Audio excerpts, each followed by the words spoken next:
welcoming home, nestled in the quiet town of Monroe, holds a very unwelcoming presence in the backyard. Tony Spera is the curator of the New England Paranormal Research Center and also son-in-law of the famed Seekers of the Supernatural, Ed and Lorraine Warren. Through the Warrens' well-documented career, they have researched over 3,500 paranormal cases, and one of the most infamous being the story of a very innocent-looking Raggedy Ann doll. This, of course, is Annabelle, the cursed doll. And there was a movie made about it called Annabelle, and she was also featured at the beginning of the Conjuring movie. This doll was given to a nurse in Hartford in 1970. She lived in an apartment with her roommate, and the mother of the nurse gave her this doll for a birthday present because the girl liked dolls. She was about 28 years old. You can even see on the doll, if you looked really close, you could see a little bracelet on her arm. So they would treat it as a little girl. One day they woke up, there was a piece of parchment paper on the floor, and on the parchment paper, written in pencil, it said, "Help me."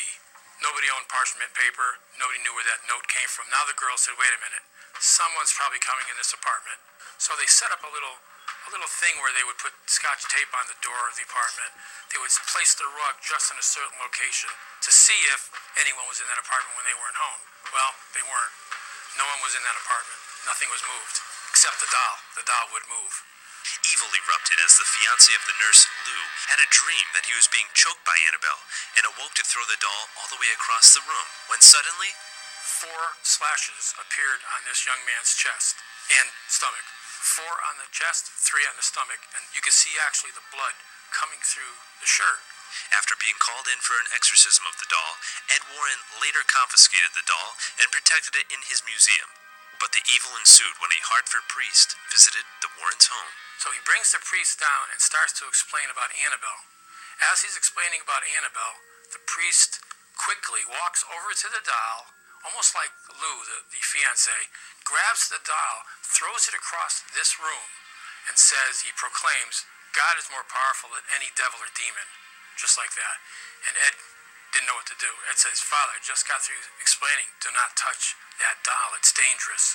On his way back to the rectory in Hartford that evening on Route 84, he never made it to the rectory. He went almost head-on into a tractor trailer with that new car. And miraculously, though, he wasn't killed. But the car was totaled.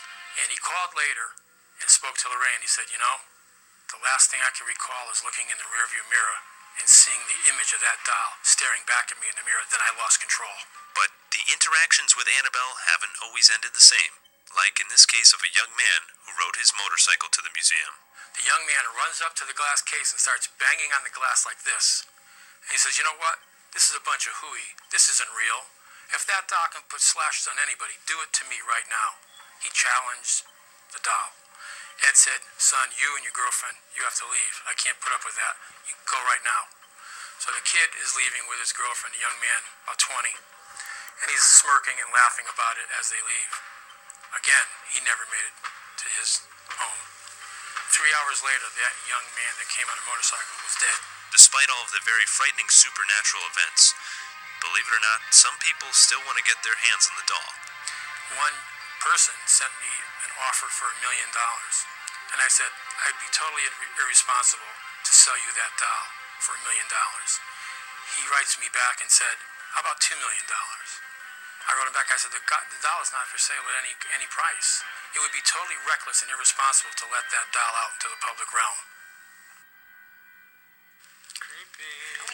Real life is scary. Scarier than the movies. Maybe next time you can go to the museum with me and we can, No. No? Absolutely not. You sure? There isn't enough money in the world. Not even $2 million? Well. Yeah. All right, now let's reconsider. Hey...